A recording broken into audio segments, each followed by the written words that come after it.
Actuellement en stage de pré-saison, l'Olympique de Marseille avance bien sur son mercato. Pour l'instant, Angel Gomes, Facundo Medina ou encore la venue imminente de Pierre-Emerick Aubameyang figurent parmi les arrivées dans l'attente du dossier Igor Paixão.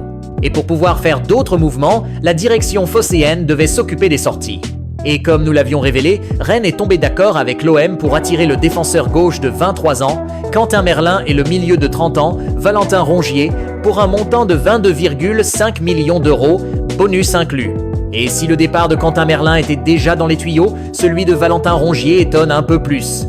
L'ex-milieu de terrain du FC Nantes était apprécié par Roberto De Zerbi, lui qui avait disputé 27 rencontres sous ses ordres la saison dernière, dont 19 titularisations.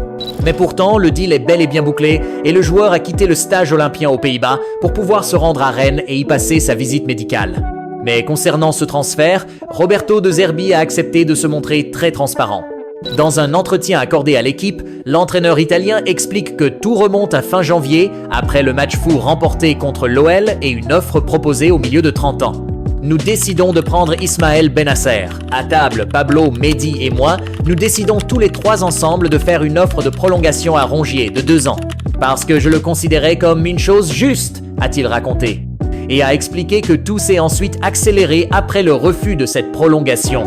Il fallait faire comprendre à Rongier qu'il restait au centre du projet, au centre de l'équipe. La proposition a été faite, et elle était bonne, m'a dit Mehdi. Mais elle a été rejetée. Et à 1 an de la fin du contrat, ce n'est plus une question technique. Et moi, cela ne me concerne plus. Ce n'est pas mon rôle de parler de chiffres, et je ne les connais pas. C'est dommage parce que Rongier était un joueur important et idéal pour Marseille, a-t-il regretté. Valentin Rongier va donc, sauf retournement de situation de dernière minute, poursuivre sa carrière au Stade Rennais, malgré le désaccord d'un certain nombre d'ultras bretons. Depuis le 1er juillet, Chancel Mbemba est officiellement un footballeur libre. Mais cela fait des mois que l'Olympique de Marseille ne compte plus du tout sur lui. Placardisé depuis l'été dernier et un mercato où il a été en conflit avec ses dirigeants qui l'ont mis à pied, le défenseur de 30 ans n'a pas joué une seule minute avec l'équipe de Roberto De Zerbi. Malgré tout, il a eu quelques mots pour l'OM au moment de faire ses adieux. L'histoire se referme. « Merci pour tout Marseille bébé », a-t-il écrit sur ses réseaux sociaux. Le tout était accompagné d'une vidéo. Quelques semaines avant, au début du mois de juin, il avait été un peu plus bavard lorsqu'il avait été interrogé après un match de la République démocratique du Congo face à Madagascar. « Mon histoire s'arrête le 30, mais j'espère que des défenseurs meilleurs que moi vont venir à Marseille. J'ai respecté le club et mon contrat. Dieu m'a permis la santé. Mon corps ne m'a pas trahi. Je suis à 100%. J'ai travaillé à fond pour conserver le cap le plus haut possible. L'aventure va continuer. Il reste à savoir où. Il y a 1 an, des clubs de Ligue 1, dont le Stade Rennais, ainsi que des clubs du Golfe étaient sur le coup. C'était un peu la même chose lors du dernier mercato d'hiver, où des écuries françaises, dont le MHSC et étrangères, étaient là.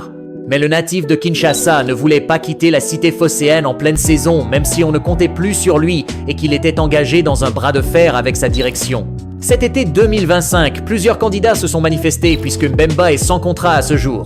Comme révélé sur notre site, le Paris FC, promu en LON, a récemment tâté le terrain. Séduite par son expérience et son statut d'agent libre, la formation francilienne a avancé ses pions en coulisses sans pour autant arriver à ses fins pour le moment.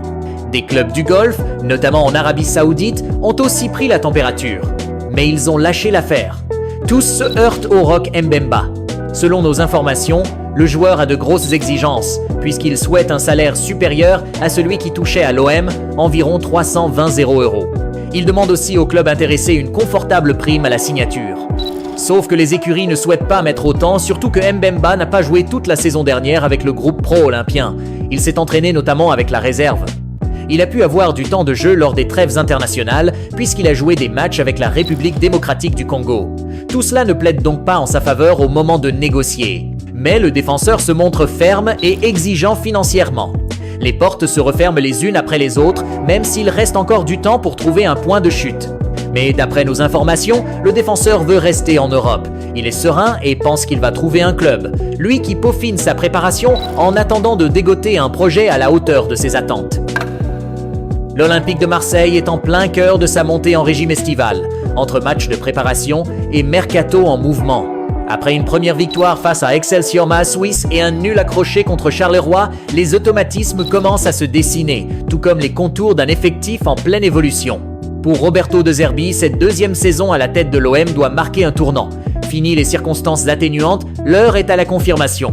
Avec l'expérience de sa première année et le soutien affirmé de sa direction, l'Italien veut désormais inscrire son empreinte sur la durée en alliant ambition, rigueur et constance. Dans un grand entretien accordé à l'équipe, le coach marseillais ne s'est dérobé à aucune question.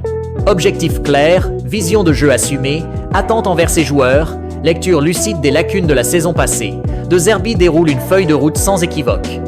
Le mercato, qu'il juge déjà réussi, est un levier essentiel dans sa quête d'équilibre et de compétitivité.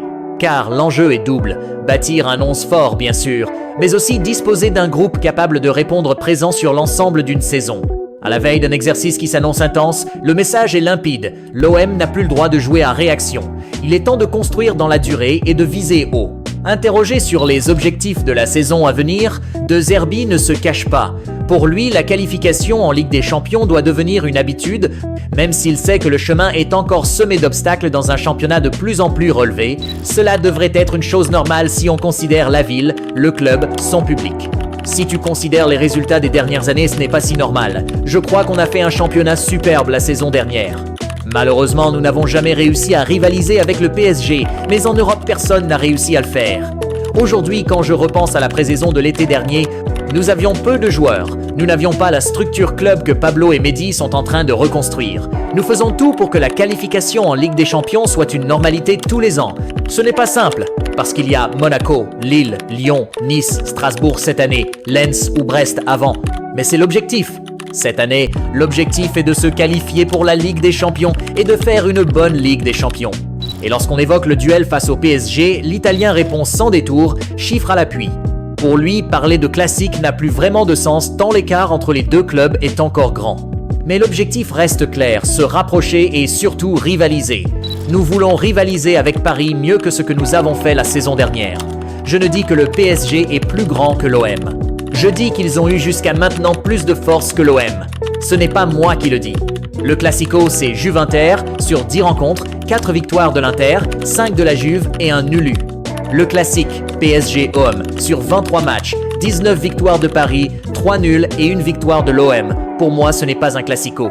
Après, si vous voulez continuer à parler de Classico, parlez de Classico.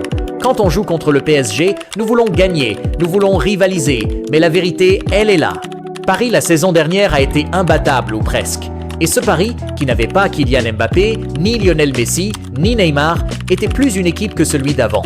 Sur ce plan, Luis Enrique a été extraordinaire. Porté par une direction alignée et un groupe renforcé, l'OM version de Zerbi avance avec plus de certitude. Reste à transformer cette promesse en réalité. L'espoir, lui, est bien là.